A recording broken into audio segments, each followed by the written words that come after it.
Well, it wasn't an Iranian agent holding the knife that stabbed Salman Rushdie, but of course it was the supreme ruler of Iran in 1989 that issued the fatwa against his life for supposed blasphemy. And since then, that fatwa has been renewed by his successor, and a range of Iranian organizations, some state-linked, put up the bounty on his head of $3.3 million for his death.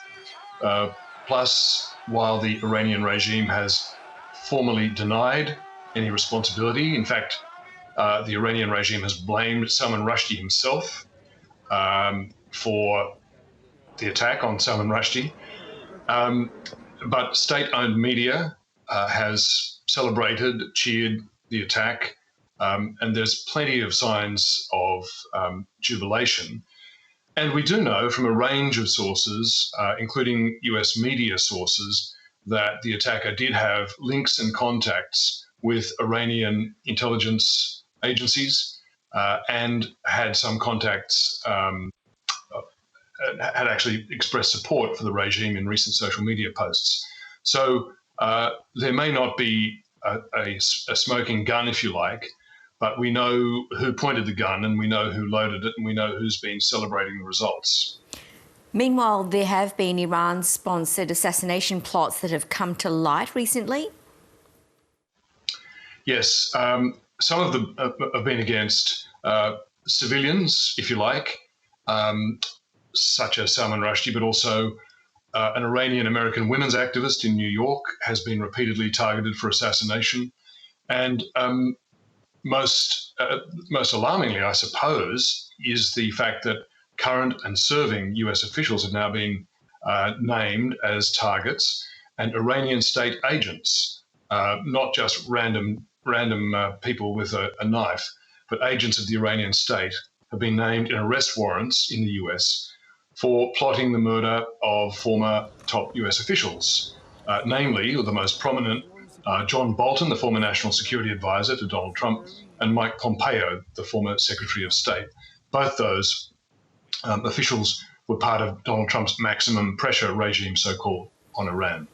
And Peter, this is happening even as Iran negotiates with the US and European governments over a possible new deal to manage Tehran's nuclear development program. Well, this is the discordant or puzzling note, really, Yvonne, is that the US knows, and its authorities have issued these arrest warrants and other statements, knows that Iranian agents are actively targeting American civilians and officials for murder in the US itself, but at the same time is on the cusp of reaching an agreement to return to the original nuclear agreement, which was designed to try to contain and manage Iran's nuclear program, the so-called JCPOA.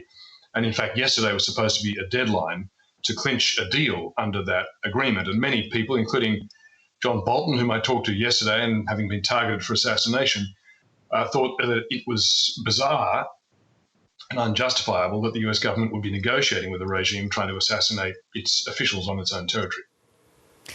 Indeed. Should an agreement be brokered, what would sanctions relief mean for Iran's relationship with Russia and China? Well, directly, it wouldn't have any real effect, although Russia and China are part of the negotiating group for this nuclear deal. But the broader consequence, if you like, would be that this would allow Iran the ability to sell billions of dollars worth of oil, billions of dollars worth of access to other assets. It would go from being tightly constrained fiscally and financially to being flush with cash. Iran has already been helping Russia in its defiance of sanctions over the Ukraine war. For example, it sent Russia 1,000 drones for use in the war against Ukraine. And there's every indication that with its improving relationship, the relationship between those three autocratic states has been on the improve, that it would use its newfound cash to help Russia further. Peter Hartcher, good to talk. Thanks so much. Pleasure, everyone.